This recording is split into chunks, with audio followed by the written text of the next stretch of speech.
Hello everyone, আসসালামু আলাইকুম। কেমন আছেন আপুরা? আলহামদুলিল্লাহ, আমিও ভালো আছি।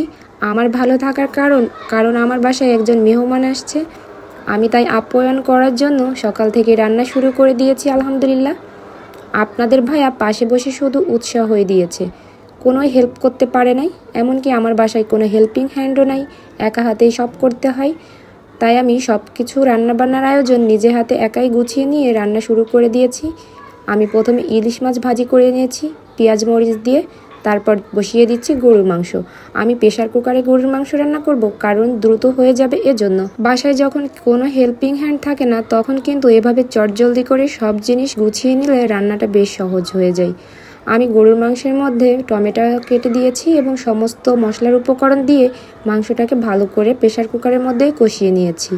আমার মাছ ভাজিটা হয়ে গিয়েছে। মাছ ভাজিটা তুলে নিয়ে প্রেশার কুকারটা অন্য চুলায় দিয়ে আমি এর দিকে চুলায় অন্য একটা আইটেম রান্না করে নিব।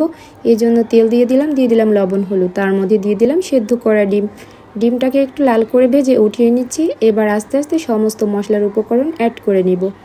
আমার বাসায় যখন কোনো মেহমানের দাওয়াত থাকে, তখন আমি কিন্তু কোরমাটা করার বেশ চেষ্টা করি আলহামদুলিল্লাহ।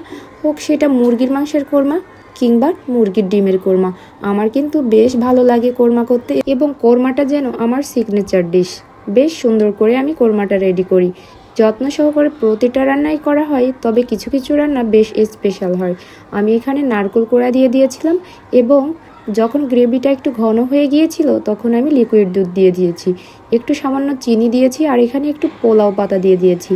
পোলাও পাতা দিলে এমন কোরমার সেন্টটা বেশি স্ট্রং হয়। এরই মধ্যে আমার রান্না কিন্তু অর্ধেকটা ডান হয়ে গিয়েছে।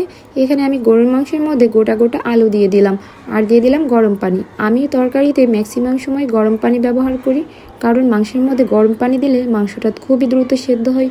আমি মাংসের মধ্যে একটা আস্ত রসুনও দিয়ে দিয়েছি। আপনারা কে কে আস্ত রসুন মাংসের মধ্যে দিয়ে থাকেন কমেন্ট করে জানাবেন। আমি এদিকে ডাল রান্না করে নিব লাস্ট স্টেপে। আমি হাতে মাখিয়ে ডাল রান্না না করি, এভাবে ডাল রান্না করলে বেশ ভালো লাগে খেতে।